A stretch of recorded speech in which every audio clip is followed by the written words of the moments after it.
So speaking of injuries, so you had heart surgery. I did. So let's talk about that a little bit. How did you go? So what actually happened? Like, what was the cause for it? Like, what was your reasoning for having to have heart surgery? So I have Marfan syndrome, which is it's a genetic disorder. Basically, all the connective tissue in my body is weak. So ligaments, tendons, everything that connects stuff to it, to something else, is kind of weak. It's like I wasn't supposed to play football. I wasn't supposed to lift. I wasn't supposed to do any of that stuff. All the stuff that you did. And what my parents did for me as a kid, and I didn't realize it, was we're going to let this kid be a kid. Yeah. So whatever they needed to sign, Yeah. they signed so that I could be a kid. So I did all that stuff, and what probably did it for me was the weightlifting. Okay. Yeah. Holding your breath. It's called the Valsalva maneuver. You hold your breath, your blood pressure goes through the roof. It makes you stronger. Yeah. We all do it when we open a jar that's too tight, and we. It's a natural thing we do, right? But as weightlifters, you hold your breath, you go down, you come up, you let your breath out, and so it's not great for you.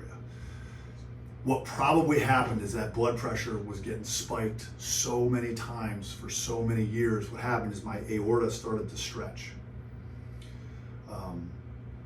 It's called I think they call it if you have a dissection, basically your aorta rips and you bleed. And if it rips bad enough, you're dead before you hit the floor. So routine checkup, aorta was at, I'm kind of making this up, but I'm close. It was at like 5.1 millimeters or something like that. And at 5, with Marfan's patients, they start to worry. Okay. So I was a little bit above. Yeah. So I come back the next year for a routine, and like the doctor's assistant, he was a doctor, but he was like his assistant. He walks in, he goes, so we're gonna have surgery. I'm like, yeah, whatever, dude. This is a routine checkup. Yeah. And I just wasn't having it. No. Wasn't having it. Yeah. And then the doctor came in and he goes over it, and I'm like, what, huh? Yeah, when did this come up? So in a year, it had gone from, let's say 5.1 to like 5.35. And in regular people without Marfan's, I guess at about 5.5 is when they worry about regular people. So I was like, right there. I was more than towing the ledge. Yeah. So I wasn't having it. Surgeons, I ignore it, just like my feelings. You push them down. If you don't know you have a problem, you can't hurt you. Can't fix it. So he's like, you think about having surgery? I'm like, when? He's like, soon. I'm like, what does that mean? He's like, within a month. Oh man. And it was like a slap in the face. And I looked at him, I go, this is just a routine checkup, doc. How we get here? Yeah, for sure. For sure. So I went in and they took out the aorta and they put in an implant, I guess. And I had I think I may have known this, but I wasn't paying attention because he did a special procedure. It was new at the time where they were able to save the valve. So what that means for me is I don't have to be on blood thinners. Oh, that's nice. Like crazy, like Coumadin, I think is the blood thinner that I was going to be on. And that's like if you nick yourself shaving, like you might there might legit be a problem, kind of thing. So I lucked out. Yeah, they were able to save the valve. Yeah. So they cut me open, they opened me up, and they did their thing. And then 3 days after that, my cousin's a cardiac anesthesiologist. Okay. So when my doctor told me the rated G safe for the patient version, I called my cousin on the ride home, and I'm like, dude, what's this all about? Yeah. And he's like, you really want to know? I'm like, yeah. He goes, all right. And so he went through it. Like he laid it out for me, like full on, which is what I wanted. Right. I wanted to know what I was getting into. Everything he told me when I woke up was true. Yeah. He's like, your shoulders are gonna hurt, your chest is gonna hurt, you're gonna feel your sternum moving around because they cut it open and they're gonna wire it back together and then it'll glue itself back, right? He's like, you're gonna lose a ton of muscle mass. Everything he said was right. So I was prepared for it, at least in my own head, I was prepared for it. And that helped me a lot. So then I'm talking on the phone with him, and I guess I was laboring. Now I was on, I had 6 IVs in me at this point. Yeah. And I had the Dilaudid drip, Okay, yeah. Basically heroin. Yeah. And I had the button too. Oh, yeah. So I had like a constant drip plus the button. Every time that button went from red to green, so I don't remember. I was in the hospital for 10 days. I don't remember much of it because I was so doped up. Yeah. So I was talking to my cousin, and I guess my breathing was laboring. So he had me give the phone to the nurse. Blah, blah, blah, blah, blah. I don't remember any of this. What I do remember is the doctor coming and be like, hey, we're going into surgery. And I remember standing up out of my chair and being like, all right, let's do it. I had no clue what was going on. So I had a second surgery. I didn't know that. And I had internal bleeding, and my lung was filling up with blood. Oh, man. Hence the labored breathing, right? Yeah. So whatever. This is funny to me. I don't know what day it was. They put tubes in me to drain. Yeah, okay, yeah. And I'm out of it. And so the doctor's talking to me, and I had like a minute of like lucidity, and he's like, we're gonna pull the tubes out. And I'm like, is it gonna hurt? He's like, nah. I'm like, are you sure? Because I'm gonna freak out. Yeah. He's like, nah, wait. I'm like, are you sure? Because I'm gonna freak out. Give me some Xanax. Give me something so that I don't care. Yeah. He's like, you're on enough stuff to where you shouldn't care. I'm like, all right. All right, yeah. 2-1. He pulled that first tube out, and I went from like, I remember this. I was in the room, and it was like purple and yellow, like lights, like I was somewhere else. You know what I'm saying? Yeah. I remember it clear as day. He pulled that tube out, and it was this color light. And I looked at him like, you motherfucker, I'm gonna kill you. I'm gonna kill your whole family. You said it wasn't gonna hurt. And I started like pouting. He's like, okay, wham, pulled out the second one. Then I started sobbing, like that pathetic, like, you know. And how old were you when this happened? This was like 5 years ago. 5 years ago. 6 years ago. It was recent, yeah. This is in my 40s. Yeah. I was 41, I think. Pulled out the third one, and I'm crying. Like crying like I was 4 and someone took my cereal or something like that. Oh, man. And then I had one here. Oh, no. It was a little one, and he pulled that one out, and I started hyperventilating, and I passed out. So like I threatened this guy, I threatened this family, right? All this stuff. So anyways, I get out of the hospital, fast forward X number of years. Every time I went to see the doctor, I'm like, hey, are you the one that pulled the tubes out of me? No. Are you the one that pulled the tubes? 6 visits.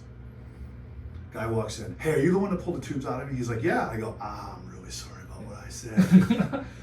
It legit bothered me. Yeah, right? Of course, yeah. But he's like, it's the funniest thing I've ever seen in my life. And he goes, for the record, you had every right. When I pulled one of those tubes out, your lung collapsed, which is probably why I passed out. I'm like, oh, okay. Awesome. Right.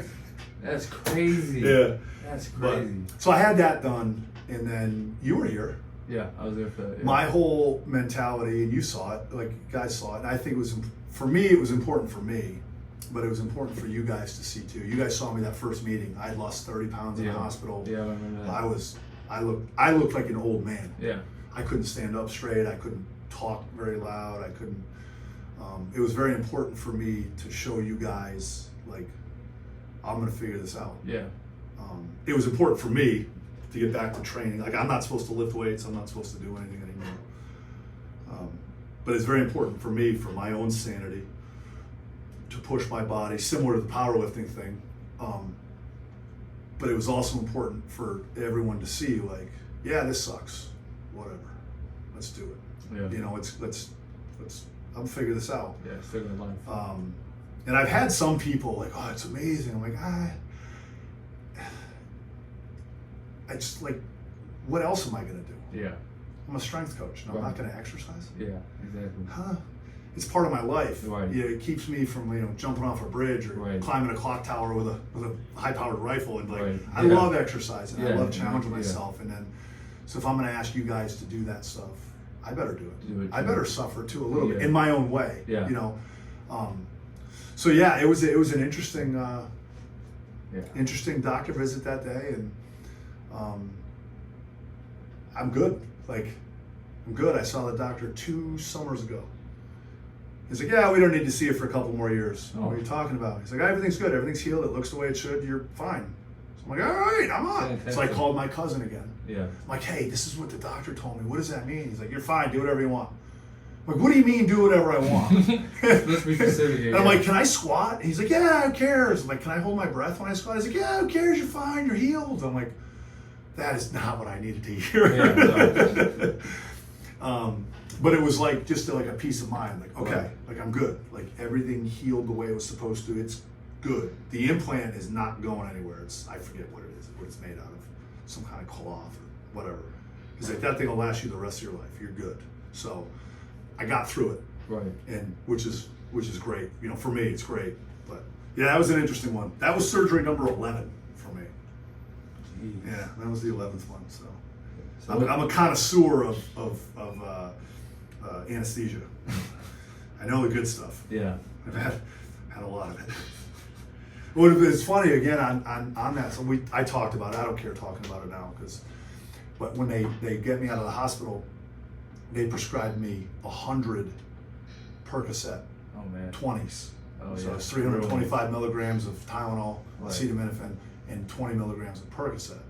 And they're like, we'll give you 2 refills. I'm like, no, just make me have to call you to get another one if I need it. Yeah. Because of football, because of powerlifting, because of all those things I did. I'm in pain a lot. Yeah. And I don't need to be chewing on those things for fun. Yeah, for sure.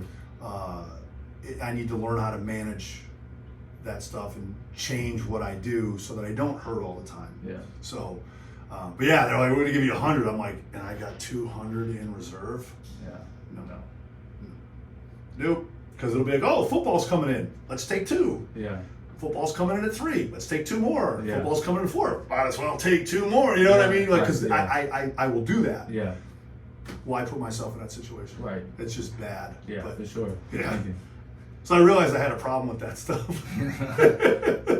But I was at least, whatever, I don't want to say smart enough, aware enough to say no. Yeah. Don't give me access to this on my own. Make me call you. Right. Because if you made me call you, I'd realize like, no, I'm just fiending or whatever. Like, I don't need this. Yeah. Take an Advil. You know, that's my answer to everything. Take an Advil, drink a Gatorade, you'll be fine. You'll be fine. But yeah, so a good thing came out of that. Yeah, for sure. I would say.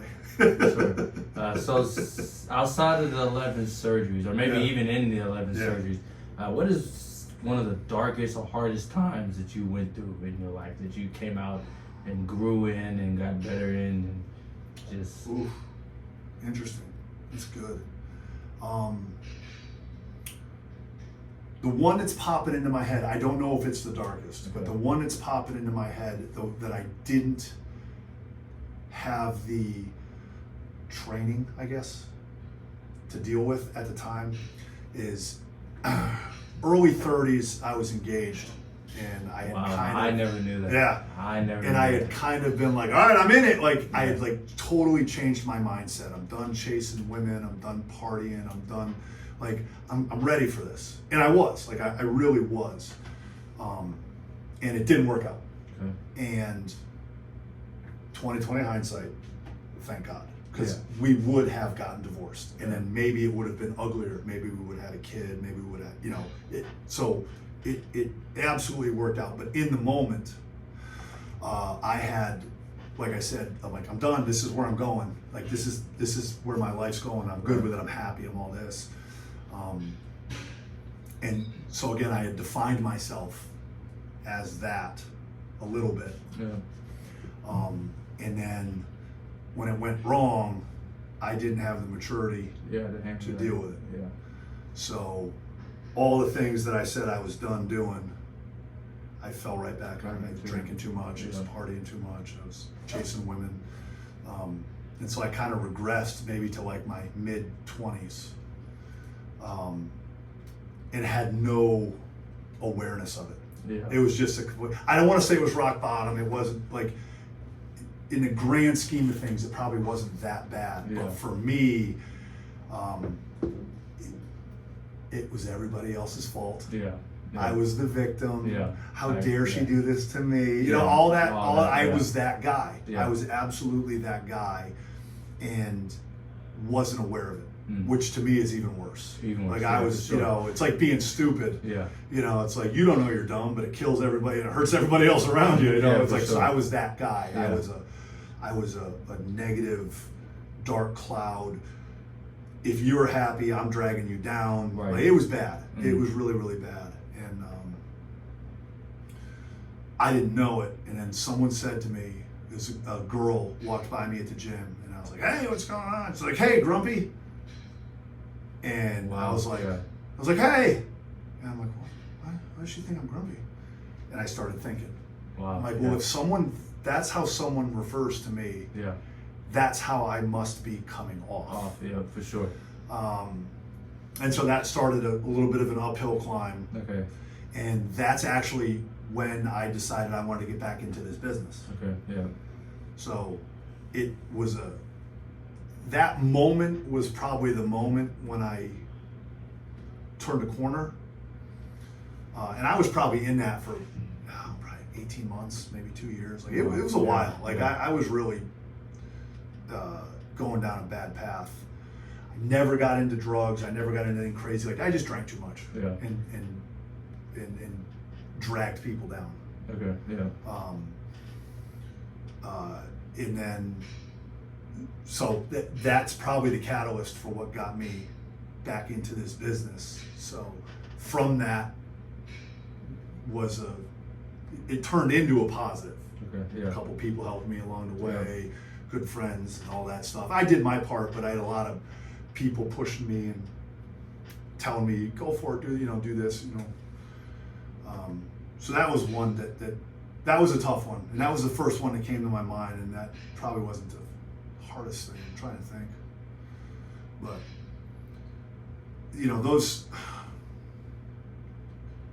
there's always, my buddy Vinny used to say, the light at the end of the tunnel is an oncoming train. Right? Yeah. And so that's what life seemed like to me. Yeah. Especially because I was playing the victim and woe is I and all that stuff. But there was a point where the light at the end of the tunnel was no longer an oncoming train. Yeah. It was I'm through the tunnel kind of thing. And so with that, I think if you just put your head down and I'd love to say I had like this massive plan to get out of it. I didn't. I just had this idea like, maybe I'm going to get back into coaching. Yeah. And so my focus was like, what do I have to do? This was like pre-Twitter and all that stuff. So it was like phone calls, emails, resumes. And so like that's what I did. I went to work, I made my money, I trained, and then it was like, got to do this. And so it brought me focus, but I was way out of focus for a while. And then it was like that idea, I'm going to get back into coaching. And and so obviously we know positives always come from that stuff. Right, exactly. Exactly. But yeah, I would say that I saw a podcast with Marcus Luttrell, the lone survivor, on Joe Rogan, and he talked about. I just watched that one the other day. The only reason you don't know what you're doing right now in this situation is because you haven't been trained for it yet. Right. Yeah. And that's where I got that line I used. I totally stole that from him, but you just haven't figured out. You haven't been trained to do it yet. Yeah. If that situation ever hit me again, I'd be better trained to handle it. Hopefully it doesn't. Yeah. But I've been through it. Now I have a better chance of not making those same mistakes and saying some of the things that I said and speaking from emotion as opposed to stepping back and wait a minute, do I really want to say this? Yeah. Really the best thing I could say? Yeah. No. But yeah, that was fun. I'm gonna go home and cry tonight. Thanks, buddy. You're the best. Now I'm gonna have to write a letter. I'm so sorry for what I said. I've actually thought about that. She's married with a kid now, and I'm like, you know what? I think I'm just gonna let that dog lie. Yeah. But every now and then it bothers me. Yeah. Like I kind of wanna, but then I don't want to bother someone's life either. Right. It's a weird one. Yeah. No. It's a weird one. Towing the line right there. Yeah, it's a weird one. So I'm like, you know what? Good. Yeah, you're happy. Good. Yeah, I'll let you like be happy. we're yeah. You don't need to hear from me. Yeah. You don't want to hear from me anyway. So. Yeah, I'm happy you said that. I might not send a text message. I was thinking about sending. I'll keep that to myself. I'm happy you said that. Yeah, it's again it pops into my head every now and then. Yeah. Like I just want to say I'm sorry. Right. Just let her know. For putting that on you. Right. Because I couldn't handle myself. But right. again, different situation. She's single. Yeah, I don't have a problem, but it's like, yeah. You're already so far along, and hey, sweetie, how come you're crying? I heard from my ex. Yeah. Oh, great, yeah, great. Yeah, now I'll never know if it happens or yeah, not, but right. like, really, it's for me. Yeah. Right. It'd probably be more for me than for her. Yeah. I hope it would make her feel good, but it's more for me. Yeah. Am I going to be that selfish? Yeah. You know, I don't yeah. know if that's the right thing to do. Yeah. So I'm with you. Geez, hey, Dr. Phil, how you doing over here? I don't talk about this. I don't talk about this stuff in public. I bury it. I bury it down deep, and I just keep an eye on it. You know. Well, I'm happy you're going this way because my next question was on mental health. So you've been coaching for a while, so I was just kind of curious on your view on the growth of how mental health has affected athletes, like how we're paying more attention to it, like just kind of your view, how you if you had any thoughts on it, Yeah, actually, there's mental health in my family. Okay. I joke about it when people. It's not a question that people ask often, but every now and then, hey, oh yeah, I got an uncle that does yoga, or I'll be like, hey, any mental health? Yeah, I got a cousin that's a vegan or something. I'll say something stupid like that. But my dad suffered with it. Yeah, I probably suffer with it legitimately on some level. Yeah, my uncle did. So it hits home. Yeah. My dad had it. Probably he was bipolar. Okay. He did some. After his death, I found out some stuff about what he did in the military, and he did some stuff. Yeah. That never happened. Officially, never happened. Yeah, he was never there, kind of thing. Yeah. And he suffered with PTSD and from Vietnam, and he was 100% disabled, mentally, psychologically disabled from the VA. Okay. So he applied for 50%. Yeah. They gave him 100. Oh wow. So Dad was probably a little more messed up than we realized. Yeah. And he ended up killing himself.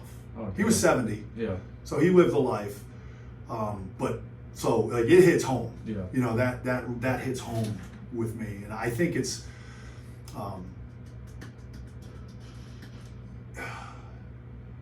I think you feel weak, well, from my experience, because we all deal with it on some level, the ups and the downs and all that.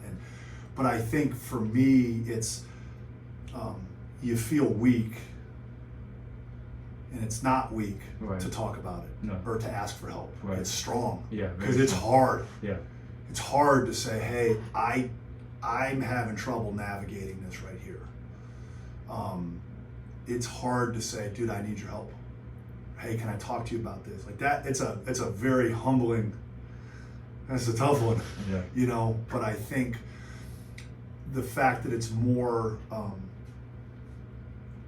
talked about, now I think it's over talked about. Right now, yeah. But I still think it's really important yeah. too, because it's hard.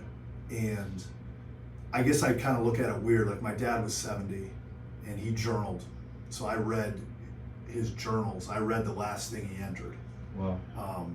And he had dementia too. Okay. So he was in and out, so you could read it and you're like, yeah, he's having an episode here because he's repeating himself a lot. Yeah. You can tell he's lucid here because his handwriting's different and it sounds like he's talking to me when I'm reading it. And the last thing he wrote was, I think today's the day I'm going to end my life. There's a thunderstorm coming and I got to see this one.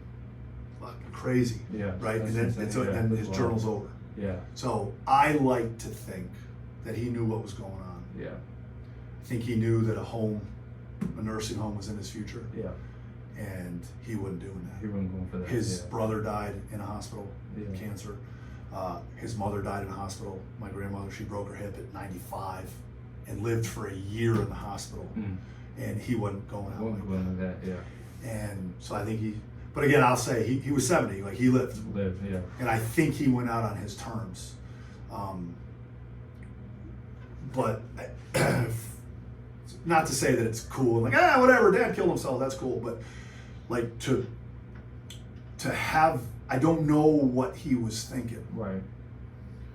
But he was, again, in my opinion, able to make that decision. It's like, I know what I'm doing. Yeah. But to be 18, 16, 15, 22, whatever, right? You haven't lived yet. You haven't had a chance to live yet. And to have those thoughts, I've thought about it. Yeah. You know, I think you'd be lying if you said you never thought about, all right, this is it. I'm going to go find a cliff, or, you know, I joke about it because that's how I deal with it. Yeah. But like, I've been there. Yeah. And I think everyone has on some level. How far you've gone down that path is, you know, but to know that it's okay to talk about, to know that there are resources, to know that there's help if you want it, and obviously you've got to want it, you know, too. But like to know that it's there, and it's not. There's probably a little bit of a stigma still, but not certainly not like it was like when I was a kid, right? Or like when your grandparents, my parents were kids, right? Like you didn't talk about it at all. Yeah. You know, it wasn't. You know, if my dad was in World War II, he wouldn't have had PTSD. Right. He would have had combat fatigue. That's what they used to call it. You're just tired from combat. Go on R&R. Oh yeah. Drink some beers for a weekend and yeah. Come on back and, you know, get your gun and let's keep rolling. You know, yeah. So it's progressed obviously, but it's obviously it's real. It's real. I think society is probably overdoing it now. I think it's more prevalent. Yeah, overdoing it. I think it's more prevalent because of how easy our lives are in the grand scheme of things. So what I mean by that is this, and again, horrible humor here. I like zombie movies and I like apocalypse stuff. It's interesting, survival. Right. So I would joke and say, if we had a zombie apocalypse, or you've definitely heard me say before, we need a meteor. Whoever's left, figure it out, right? But like, if we had a zombie apocalypse, let's say, obviously it'll never happen. Like countries like some of the villages, say like in Afghanistan or Iraq, like maybe outside the cities, Africa, maybe parts of Asia, right? Like those people who are hunting for their food every day, who've got to go down to the river and gather water, who've got to kill the animal to get clothes, to get meat, use the bones for tools. Like people still live like that. They'd be like, Bob was frothing at the mouth, so I killed him. Like, let's go hunting today. Like, it wouldn't bother anyone. Like, they'd be like, this is life. It's a brutal. Over here, we'd be like, the air conditioning's out. We're screwed, you know. Like, Netflix isn't working. I don't get any service. You know. Yes. No. It's like, so life isn't easy. But I think our intelligence, like our phones go to space. And it's like, come on! You know, I've seen Louis C.K. do a bit. It's like, come on, load. It's like, really, dude, it's going to space. And like life is so easy. Oh, you don't want to go grocery shopping? Someone will do it for you. Or, you know. And it's so awesome. Like it is. Like, you know, think of a single mom who's got maybe 3 kids and 2 jobs and she doesn't have time for it. Oh my God, like amazing. But think about the people that have the time and they just don't. And so life's become so easy because we're so intelligent and advanced that I think some of this stuff comes up. Like I think back to like say those people that got in wagons. They left their country, they came over here, and then like, we're gonna go west. You're gonna go what? We're gonna take a wagon. We're just gonna go west. We'll figure it out. And it's like they didn't have a chance to be depressed. Because their life sucked. Because it did. Not that some of those people didn't have. Right, but it's like they had so much going on that they didn't have a chance to realize that they were depressed. To realize, like, dude, maybe I should blow my head off. I'm in, you know, I don't know that I'm in Oklahoma, but I'm in Oklahoma. And there's just red clay everywhere, and people are trying to kill me. And you know what? I'm done with this. It's time. You know, but that. To what I know about history, that wasn't like a common thing. Like, we're just going to get up tomorrow and keep going. You know, and so I got to realize I'm rambling here, but I think we're so intelligent that some of it is we've brought on ourselves. Right, I agree with that. I agree with that. And we start worrying about everything else. And that's one of the reasons I love Jordan Peterson. He always talks about make sure your house is in order. Right. Like we're worrying about all these other things, and our shit's not in order. Right. Like, yes. Can we get back to handling our business, yeah. then go whatever? I personally think if we handle our business, a lot of things will change. I agree with that. I think. I agree with that. I think. But, People mind their own business, handle this stuff. yeah. We press the time. We got time, dude. But yeah, so again, just my opinion. I don't Yeah. know, I don't mean to offend anybody that's listening or anything like that, but just my opinion. Yeah, no, with you, yeah. Which, goes back to I think what we talked about earlier, like I try to simplify everything and then make it as complicated as it needs to be. Right. So there's my answer. We're too smart. No, I understand. Life's too easy. Yeah. The I can AC. agree with that. But imagine like we're in Kentucky right now. You grew up in Alabama. Right. Imagine those folks 100 years ago with no AC. Oh no. Couldn't. Imagine the body odor. Yeah, no. Couldn't. Right? No, I You're couldn't. just like, Yeah. what? But it was just like, it's 95 today, it's 5 a.m. There's nothing you can do, it's only gonna get hotter. Right. And just so you know, the humidity's going up too. Yeah. You gotta do Or it. if you're in Minnesota, like who stopped in Minnesota? Soda, yeah. Had to do it during the summertime. No way they did it. Right? They're like, this place is beautiful. Yeah. October comes, there's 18 feet of snow. You're like, oh, Yeah. we're screwed. We can't go anywhere. Horses are dead. Whatever. This is the stupid stuff that goes through my head every now and then. No, I understand. I can agree with that. Like, I question that all the time. Like, what made you settle in like South Dakota or something? It's like, bro, like what? Someone's like I get the mining. Yeah. Like, oh, there's gold. All right, you want to strike a, I get that. But like Moorhead, for instance, think about it. Like, my theory is like there was a wagon train coming through, and like some of the wheels broke. Yeah. Oh yeah. In like November, when it's still nice every now Yeah, and then, and then maybe winter set in, and they're like, we can't go anywhere. And by the time it cleared up, it's like, we already got a town here. Let's just stay. Yeah.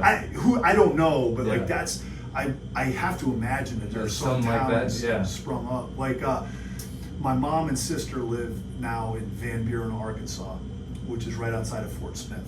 Okay. And I watched a TV show called Hell on Wheels. It was about the railroad expansion. Yep. And in the series, Fort Smith was like a hub. So as the railroad moved west, that ended up being a hub. And then as the railroad moved on, some people stayed. Okay. Fort Smith. Okay, yeah. And I'm like, oh, to me, that's fascinating. Like, how did it come about? Yeah. Well, that's part of how Fort Smith turned into the city that it is. Yeah, that's crazy. Now I'm like, oh, that's pretty freaking cool. Like, yeah. All right. I think a lot of small towns, like I like when I'm traveling and I'm driving, I don't like to take the highways and interstates Some somewhere. side roads are unreal, aren't they? Yeah, oh, that's crazy. And then I think a lot of small towns are like that, especially in Kentucky. I'm sitting here and they got all these like little shops and stuff that are kind of like going out of business, and it's kind of like, so I bet before the highway and interstate came along, people would drive through here and they set up these Before towns. Walmart. Yes, and all that yes, stuff. yes. And it's crazy to think about, like that's how this world, or America itself, used to be. Before, like you would go to these small towns and do these little things. Like why are we in Alabama? Yeah. Iron. Oh yeah, Mining. One of the reasons. Right. One of the reasons. But yeah, it's. You said you're going to New York. Yeah. Are you guys driving up there? Yeah. So you're going to like the city, right? Because they live not the city, but near the city. You're in a I think populated City area. lives in like Lindenhurst or something. Yeah, like so you're like it's not the city, but but like as you drive through, have you ever driven up that way? No, I've never been. I haven't been past. We go to Wisconsin. We've been to Virginia. I haven't been to New York yet. Okay. Yeah. So when you go, you'll go 64, whatever. But like driving through West Virginia, oh my God, it's gorgeous. Is it? Okay. And then depending how you go, because when I got the job here, I drove from Rhode Island to here. Yeah.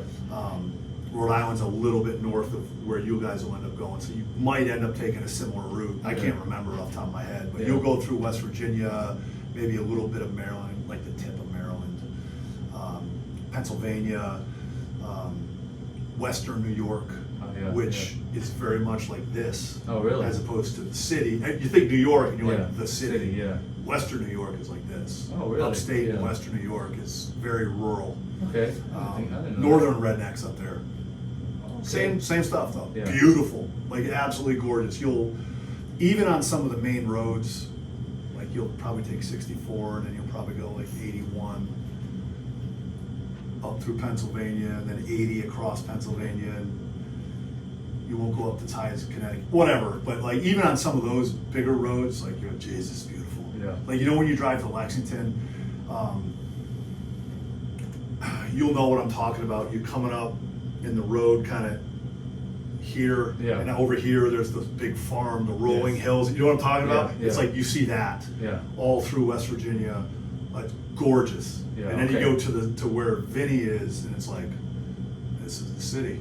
Okay. You do that, and you're gonna hit the neighbor's house. You know, you throw a pebble. You know, it's like it's crazy how that'll be fun though. No, I'm excited for it. I'm excited for it. I've never been up there. I'm excited for it.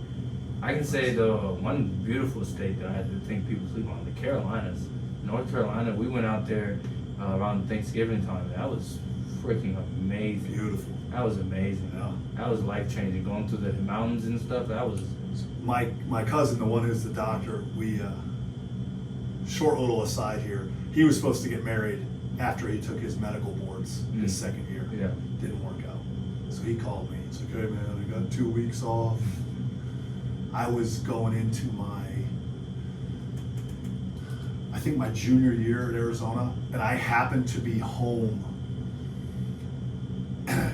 you know, before going back for summer workouts. I happened to be home the same time that he was. Oh yeah. I'm like, yeah, let's do a road trip. Yeah. So we left. He went to medical school at Penn State, and we ended up in North Carolina on the Outer Banks. Yep. We watched Michael Jordan's his second last game with the Bulls. Okay. Yeah. When he hit the shot against the Utah Jazz in a bar at on the beach. Can't remember the name of the bar. And then we slept on the beach in a tent, and were woken up by a thunderstorm at like 2 a.m. The amount of adult beverages we had, we probably would have slept till noon. So, like that. North Carolina's beautiful, but what we did is we got in the car and we drove. We ended up going. His like stepsister was getting married in Nashville, so like we had to be there on like day 10. Right. So we're like, let's just go to Nashville, and so we drove through. We didn't take any main roads. We came over like the Smoky Mountain Parkway or something like that. Yeah. Oh my God, it was gorgeous. Insane, just like what you were talking. Just holy jeez. Breathtaking. Unbelievable. And then people did that in wagons back in the day. Like, could you imagine that? That was something him and I got. I just stayed in New York or Boston. And no, this is good. I don't want to go anywhere. Oh no. I don't want to go anywhere. The roads are already paved or already made. We're good. But yeah, that's crazy, gorgeous, isn't it? Yeah. Virginia's beautiful. I worked in Richmond, Virginia for a little while. Upstate New York. I was in Albany, which is upstate New York. Albany's a city. Yeah. But you get outside of the city and it reminds me a lot. This place actually reminds me a little bit of it up there. Okay. And then where I grew up, so I grew up in the Berkshire Mountains in Massachusetts, Western Massachusetts, like the top of the Appalachian Trail. Part of that went by me. Oh, up there, way up there. Again, reminds me a lot of around here. The foliage is a little different, but you know, from a big picture, it's beautiful. I would have never guessed that. Yeah. And then I went to school in Arizona, and the desert is the desert. Yeah, I've never been to Arizona either. I've flown over it, but that was it. It's the desert. It's what you saw. Yeah. When we flew to San Diego, you look out the window like, there's the desert. That's what it looks like. And there's a city here and there, but beautiful. Oh man. Beautiful, yeah. So I couldn't imagine that change from northeast to whole culture. Oh yeah. Weather, everything was different. It wasn't hard to get used to because I was playing ball. I was going to school. Like I had so much going on. Right. I probably didn't enjoy it as much as I should have. But it was still it was a big change. Yeah. Big change. I didn't realize how much I loved green grass and trees. Yeah. So I went out there in the summer, August for camp. Coming home for Christmas. Christmas is Christmas. There's not a leaf in sight. The grass is dead. There's snow on the ground. But when I came home in the summer, like right after not graduation, right after school got out, right before summer workout started, those couple weeks I was home, and like everything's green. I was like, oh my God, I miss green. Yeah.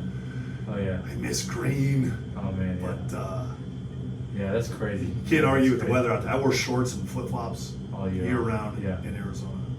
Now it would get really cold at night, like in the 20s. It would get cold, but you could legit wear like a sweatshirt and shorts. I could in January.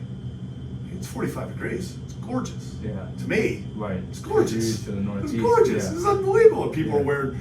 This is too young for you, but you've heard of starter jackets. Yeah. Yeah. I'd see people wearing starter jackets in like 7-degree weather. Like, are you kidding me? Yeah. No. But again, that's how they grew up. Yeah. 70 for them was cold. Yeah, it was different, very different. Even so, we used to say that's wicked cool, wicked awesome. Yeah. Out there, it was hella. Like that's hella cool, Yeah. hella awesome. I'm like, wow. Like one of my first introductions to the different dialects and the different colloquialisms, I think is the right word, across the country. In the same country, Yeah. we said wicked cool. They said hella cool. Yes. We called sprinkles on your ice cream cone Jimmies. What? That's what we call them up there. What? Jimmies. There's little stuff like that. You don't go to the liquor store. You go to the package store. I'm gonna make a packy run. What? Yeah. So all these so that was one of my first introductions to Yeah. the difference. Like I've heard a Southern accent on TV, Right. but never In person, like really. until I got to Yeah. Richmond when I was coaching at Richmond. I'm like, oh my God, people really do talk like this. Yeah. It's crazy. Yeah. And then a few trips to Mexico we made back when it was easier to cross the border. Yeah. Pre 9/11. You're like, holy cow, that Bugs Bunny cartoon wasn't far off. Yeah. It was crazy, but it was like again my first introduction to some of that stuff. It's like, wow, all in one country. Yeah. So different. All in one country. It's Yeah. crazy. Yeah. Unreal. That's why no matter how bad America gets, people you can't say America is not the greatest country. We're flawed. Yeah, flawed. We got some stuff we got to get right, Yeah. but at the end of the day, Yeah. it kicks ass. Oh, it does. It does. kicks ass. Yeah. You think about it. You're gonna figure out how to make money doing this. Yeah. You are gonna figure out how to make money talking to people. Yeah. Hopefully in nicer offices that are air conditioned. But you know what I'm saying? Like it's pretty. We're kind of fun. Yeah. But at the same time, We're better than a lot of people. A lot of places. We're better off than a lot of people. Yeah, for sure. Yeah. Sure. So A lot of freedoms. that's cool, man. Yeah. I like it. What? That camera's about to die? Yeah. So we'll cut it then. Well, hey, thank you for having me on. No, I appreciate you it. Very, having me. it's very humbling that you would want to sit and listen to me ramble. So No, I truthfully, Thank you were you. one of the first names that popped in my head when I realized I was going to do this. I just wanted to make sure I got some experience behind me before I came. I'm to such you. an expert at these things. Well, I knew it was going to be a good one, and I knew this might be one of the ones that people, you feel me, give more attention, I think. So I was just making sure I was ready. Thank you very much. No, I appreciate you it very coming. much. Yes, sir. Very Yes, sir. much. Yes. All right. I appreciate everyone tuning in, watching. We'll figure out a name and we'll go from there. But thank you again for joining us.